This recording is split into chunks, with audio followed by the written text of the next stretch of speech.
Diese Sendung wird Ihnen präsentiert vom Brewster's Mountain Lodge, dem freundlichen Familienhotel in Downtown Banff.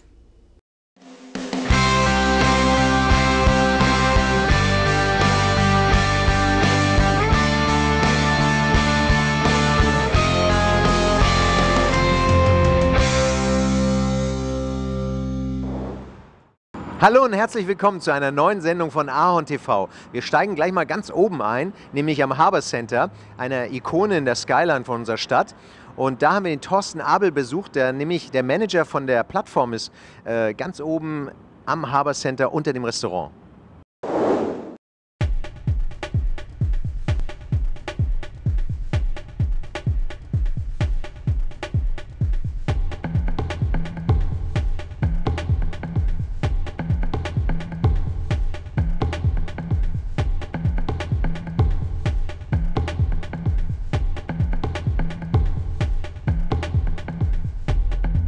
Thorsten, ich finde es klasse. Ich kenne dich ja noch aus der Olympiadezeit. Wir haben ja hier die ARD-Teams raufgebracht und du hast sie rumgeführt. Bist du immer noch Supervisor hier im Vancouver Lookout oder wie kommt es, dass wir dich jetzt zufällig hier antreffen? Immer noch Supervisor im Vancouver Lookout. Damals zur Olympiade, glaube ich, geworden. Und seitdem, ja, hier und immer noch hier.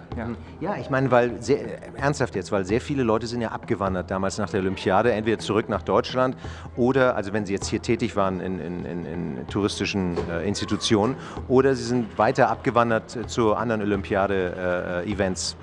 Wie kommt es mit dir? Wieso bist du hier hängen geblieben? Ja, ich war ja schon zur Europameisterschaft 2006 hier. Das hatte zwar nichts damit zu tun, aber ich erinnere mich noch gut dran als Sportfan. Ich bin 2006 schon nach Vancouver gekommen und war auch seitdem im Tourismus tätig schon. Dieser Lookout hier, seit wann gibt es den eigentlich? Gebaut worden ist das Gebäude 1977, offiziell eröffnet im August 77 von Neil Armstrong, First Man on the Moon. Ach, der wollte von hier dann gleich weiterfliegen, ne? Der war, ja, Wir sind ja hoch genug, ne? Zu der Zeit tatsächlich waren wir das höchste Gebäude der Stadt.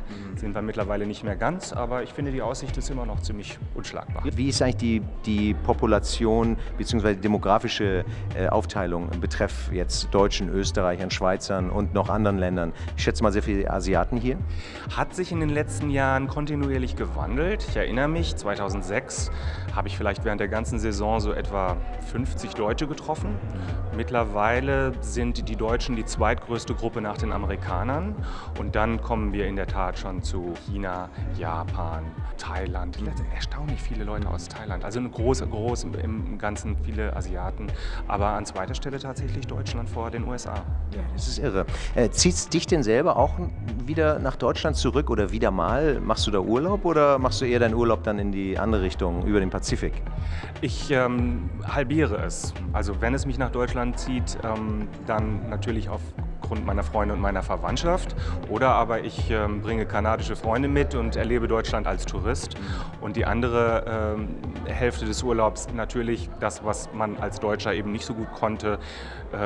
Die USA, Südamerika, Mexiko, beliebtes Reiseziel für viele Kanadier. Viele haben ja das Bestreben auszuwandern und sie haben so einen Traum von Nordamerika, Kanada und USA. Für dich jetzt, wenn du zurückgehst nach Deutschland, nach so vielen Jahren, wo du jetzt hier in Vancouver lebst, ist das ein komisches Gefühl? Fühlst du dich da eigentlich als Ausländer, wenn du in Deutschland bist? Oder fühlst du dich ein bisschen komisch angesprochen von Deutschen, wenn du sagst, du kommst aus Vancouver? Oder wie ist das? Auch das hat sich echt in den letzten Jahren tatsächlich sehr geändert. Ich habe diese Veränderungen vor allen Dingen festgestellt zu besonderen Anlässen in Deutschland, vor allen Dingen die Weltmeisterschaft. Also man spricht ja zum Beispiel immer von der Berliner Schnauze. Und ich muss sagen, dass sich also diese Berliner Schnauze zur WM sehr gebessert hat. Ich habe mich also wesentlich freundlicher behandelt gefühlt und ich hatte den Eindruck, dass sich in Deutschland die Stimmung da auch sehr geändert hat. Ich habe mich da nie negativ behandelt gefühlt. Eigentlich viel besser behandelt gefühlt als zu der Zeit, wo ich noch in Deutschland gelebt habe. Muss ich wirklich sagen. Hat es eigentlich einen Vorteil, deiner Meinung nach, als junger Mensch, wenn man jetzt nach Kanada auswandert oder nach USA und man hat jetzt einige Jahre hier verbracht und jetzt entscheidet man sich wieder zurückzugehen, aus welchen Gründen auch immer. Glaubst du, das ist eine Reintegration in Deutschland? Ist es einfach? Also jetzt nicht jetzt auf der sozialen Ebene, sondern rein jobmäßig? Rein jobmäßig, glaube ich, ist es relativ kompliziert. Die Arbeitslage in Deutschland ist nach wie vor nicht rosig. Das ist aber, wenn man es wirklich will, vielleicht das geringere Problem. Das Hauptproblem sind, glaube ich, gewisse Voraussetzungen, beinahe bürokratische Voraussetzungen, die in Deutschland erfüllt werden müssen, um einen Job zu bekommen.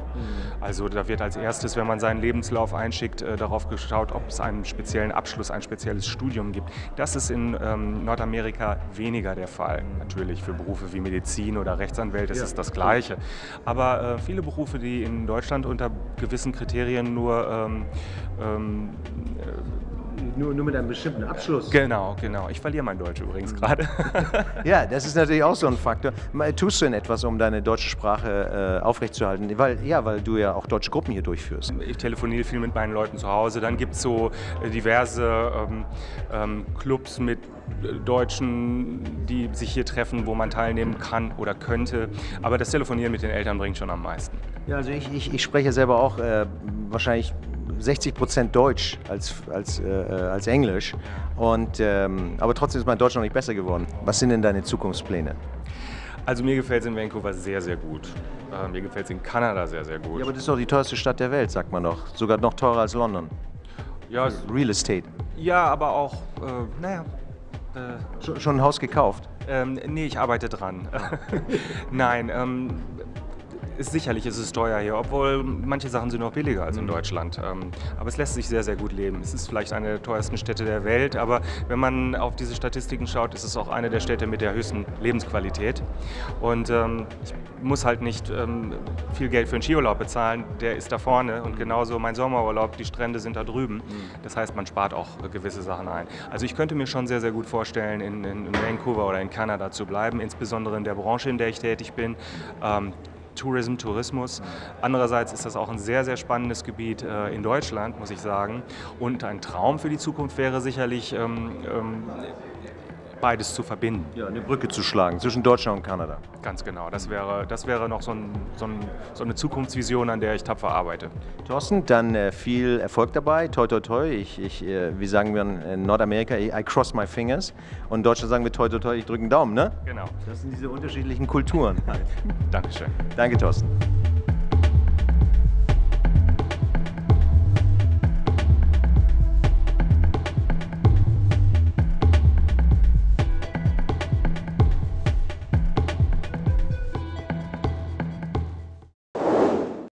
Ja, ganz schön happig der Preis, um darauf zu kommen. Aber ich muss sagen, es lohnt sich. Also wer noch nicht auf dieser Aussichtsplattform war vom Harbour Center, sollte es ruhig mal versuchen. Und wir haben übrigens den Manager von der Firma Polaris interviewt, die ja dieses Gebäude verwaltet haben, in einer unserer vorherigen Sendungen. Einfach mal reinschauen.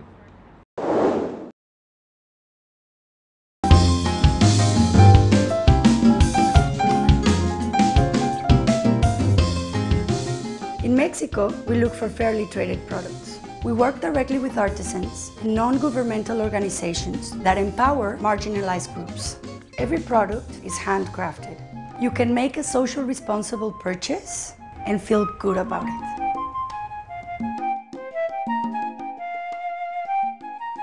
La Sirena. Und wenn man einen Tagesausflug aus der Stadt rausmachen will, sollte unbedingt zu Butcher's Garden gehen. Butcher's Garden ist es ist nicht ein botanischer Garten, sondern wirklich ein unheimlich schöner Garten, wo man flanieren kann, und zwar den ganzen Tag. Es ist recht happig, das Ticket, um die $30 inklusive HST, aber es lohnt sich auf jeden Fall.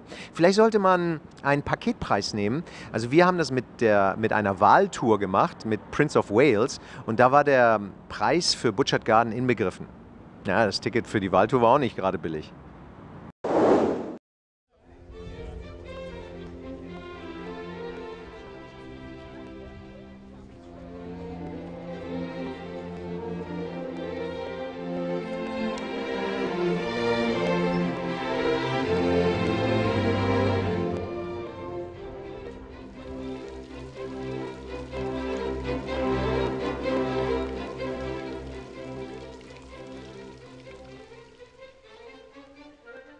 Graham, this is a wonderful, wonderful garden. Tell us a little bit about the garden. What is your function and how big is it actually? It's 55 acres, which is 22 hectares. That's the garden that people can walk around. The garden is actually quite a bit larger than that, but it's all area that's yet to be developed into something else. But it began as a limestone quarry. It's now changed very much from a limestone quarry to a very beautiful garden. And I work in public relations here to help people get around. Let's walk and talk. Sure. The Butcharts lived in Ontario, and Mr. Butchart had a hardware store. He found out about the possibilities of using limestone to make cement, and that he did some research on it and figured he could make quite a bit of money, and he turned out to be very correct about that, because he came out here and digging out the quarry. The cement was, the limestone was removed, and it left a very big hole in the ground. Mrs. Butchart said later, and this was very early in the 1900s, she said, "We must make this look better. We cannot leave this looking so bad." And so she started to put some plants into the big hole in the ground. Her friend said, "That looks very nice." So she did more and did more. And then years later, she realized, when she had tens of thousands of people coming here, that it was more than just a simple garden. So it became more of the Butchart Gardens at that stage. So people were doing kind of almost like a pilgrimage over here to this garden. Oh yeah, they came here, and it was quite outstanding in those early days. And she was very lucky that the man who worked in the cement factory and in the quarry, Mr. Butchart had many people he could call on in staff to actually do the building of the gardens. So she was very lucky as well. She had a husband who had money and could do it, and it took them some years. But it's a continuing process. A garden never really dies, you know. It keeps growing and always looking different. Yeah, and how many people actually work here as a staff? We have about 550 staff in the summer months, and in the wintertime we're down around 250. So we're a big employer in the area. Yeah, wow. So 500 people. Yeah. But they're not volunteers. No, it's privately owned. Robin Clark, who's the great granddaughter of the owner, of the original owner, she owns the gardens herself. And we have no government grants, no rebates, no free anything. We pay every tax, and so it's an expensive operation to run. We have no volunteers or docents. We don't take advertising and put up billboards in here, anything like that. So it all comes from the revenue from people coming in the door. So can you actually say how many plants are here, or flowers and plants? I could give you any number you'd like, and I don't think anybody would know. No, we don't know. There are just simply too many. We plant over 300,000 bulbs each year, tulips and things like that. But in terms of varieties, it's countless. Nobody has the time to count everything and to inventory absolutely everything that's here. So it's big, but we don't know.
How do gardeners actually here plan?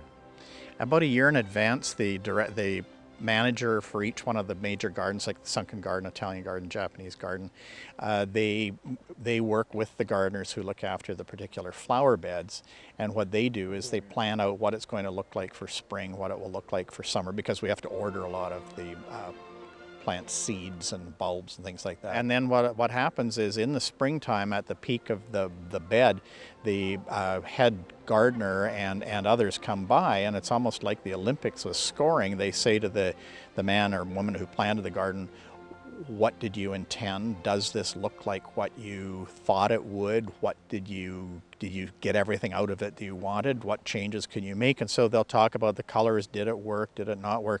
And then they make their plan for the next year. So they're always working a year out for that. But they come up with their plan and then they decide if it met their standards or not. And it's where they look at places to put in new plants and new colors. And it always keeps the insects wondering what's happening next. Very nice.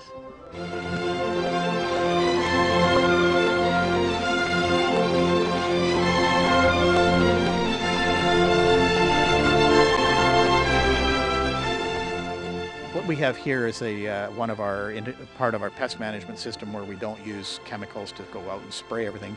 Instead, what we do is we put a chemical in here that smells like a female moth, and then the male moths smell that, and the male moth comes over and goes inside there, and then there's a paper that's very sticky, and the moth sticks to the paper. So instead of us going all out to try to kill off the moths by spraying everywhere, here we can just use a tiny drop of the smell of a female moth, and they're attracted. So it's much more ecologically sensible. So it's perfect. I mean, I got at home lots of Persian carpets, and there are some moths in there. Oh, good. Could I use this? You'd have to get this. You'd have to find out what the smell of a female moth was of the kind that eats a Persian carpet. Oh, that's no, that's difficult to find out. All right.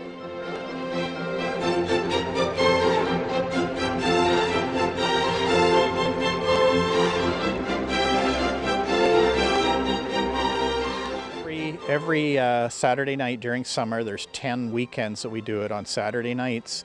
We have fireworks that light up the whole lawn here. The fireworks stretch from one side to the other. We have things happen on the water that come out of the water, things that go boom way up, and things that happen much lower to the ground. It's an amazing 20-25 minute show. Wow. And it all gets lit up, no? The whole little valley there. Oh, it can be. There are things that happen that move all over in there, and it's very different from a regular fireworks show. It's amazing. So it's worth coming and seeing it. All the way from Germany, absolutely. Oh, very good. Good to know.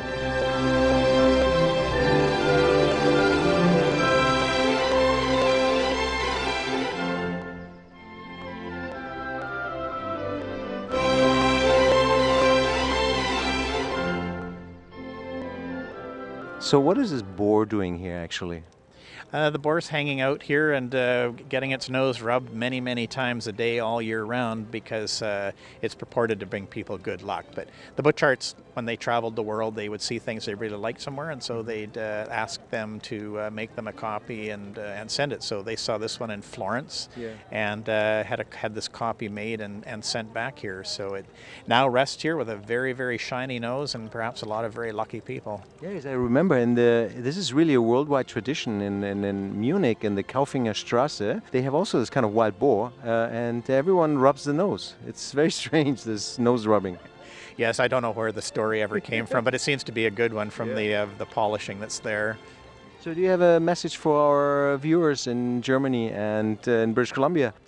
Come at any time of the year and you'll always find something of interest here. It's beautiful all the time. It goes from the marvels of spring through summer to the colors of fall, and then at winter we have a phenomenal magic of Christmas with all the lights. That's our 5th season, is Christmas. That is the 5th season. Okay, because we were wondering that in the catalog, on the brochure, was written the 5 seasons. So that's the winter time then, winter, Christmas time.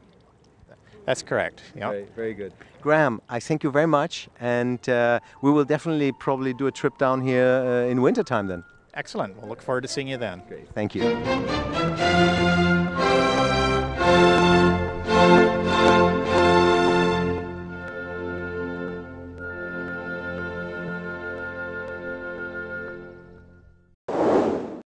Hat's euch gefallen? Butchart Garden hat übrigens 5 Jahreszeiten, das sagen die zumindest, wegen Weihnachten. Die feiern auch Weihnachten durch.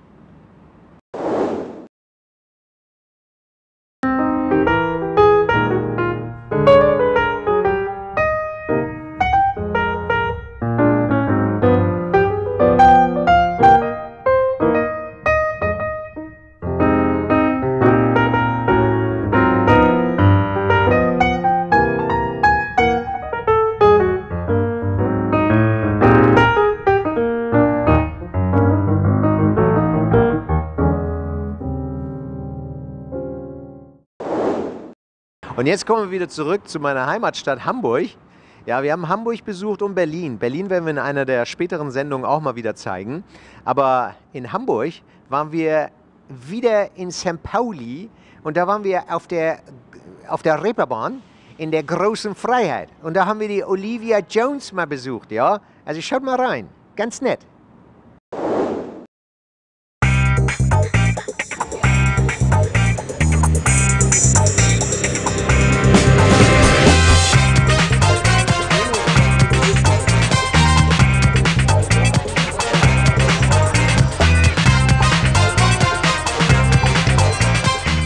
Hallöchen Kanada, wenn ihr in Hamburg seid, müsst ihr uns auf jeden Fall hier auf der großen Freiheit bzw. auf St. Pauli besuchen. Hier gibt es viel zu entdecken und natürlich auch Kanadier sind hier herzlich willkommen. Ich trinke schon mal im Voraus auf euch und hoffe, dass ihr uns mal hier auf St. Pauli besucht. Hier gibt es sicherlich einige Dinge, die es in Kanada nicht gibt. Prost!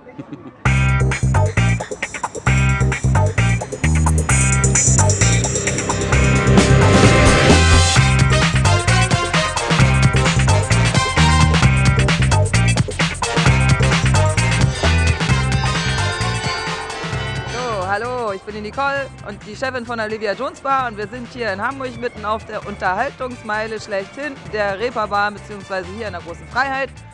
Ja, ist unser netter Laden, in dem ich arbeite. Hier waren auch schon zu früheren Zeiten, oder andersrum, hier war mal der Star Club, hier wohnen die Beatles auch groß, das ist dann gleich so da nebenan im Innenhof. Ja, noch ist es früh am Abend, ist noch nicht viel los, das kommt dann später, ihr werdet das ja vielleicht noch sehen. Bei uns in der Olivia Jones Bar kann man feiern Mittwochs, Donnerstags, Freitags, Samstags. Früh am Abend geht's los, ab 20 Uhr und dann ist offen bis zum Schluss. Das heißt, solange wir die Gäste durchhalten, solange sind wir dabei. Das kann gerne mal 4, 5, 6, 7 Uhr. Das Schlimmste war 9:30 morgens feiern. Bis zum Abwinken. Partymeile, was soll man sagen? Hier wird Spaß gemacht, hier wird gefeiert, getanzt und viel getrunken. Alles, was man möchte, kann man hier so erleben.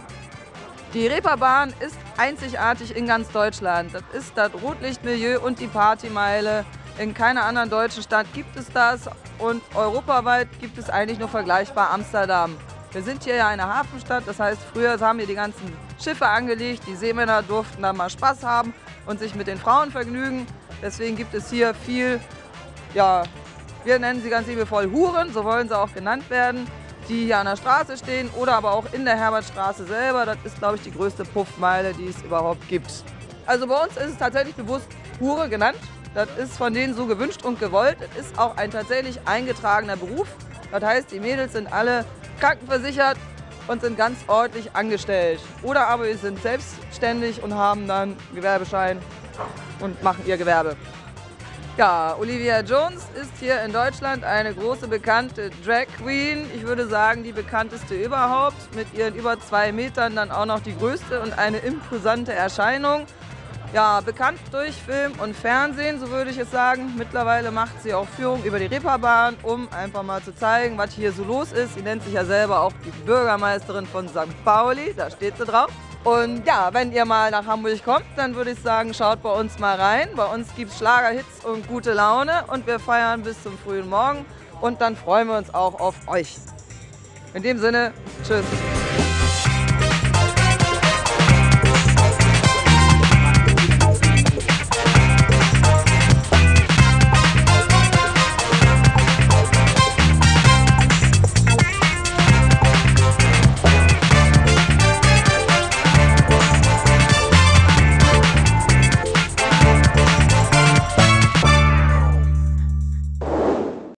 Ja, da kann man echt Angst kriegen, nicht? Bei so einer großen Frau, oder war das ein Mann? Ich weiß es nicht. Aber auf jeden Fall super nett. Und da haben wir erstmal ein paar Bierchen getrunken da, nicht? An der großen Freiheit, da fühlt man die große Freiheit. Ja, und das war's dann auch schon wieder für dieses Mal. Schaut rein in Twitter, Facebook, unsere eigene Website ahontv.com. Da findet ihr noch weitere Informationen, auch über die Städte Hamburg und Berlin. Und übrigens, das nächste Mal werden wir endlich mal über unsere Banff-Reise berichten, nämlich über das Banff International Media Festival. Also bleibt dran, nächste Woche und tschüss.